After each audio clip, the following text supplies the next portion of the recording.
Travel electric ওয়ার্ল্ডের পক্ষ থেকে আপনাদের সবাইকে স্বাগতম। আমি রাকিব আপনাদের মাঝে আছি।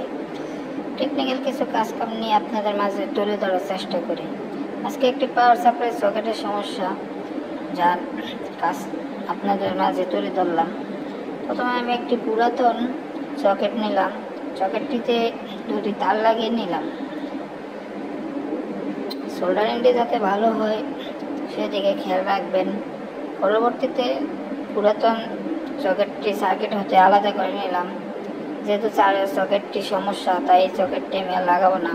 যেই সকেটটিতে দুটি তার লাগিয়েছি ওই সকেটটি এখন এই সার্কিটে লাগিয়ে দেব। এতে করে সার্কিটের পাওয়ার সাপ্লাই কোনো বিঘ্ন ঘটবে না।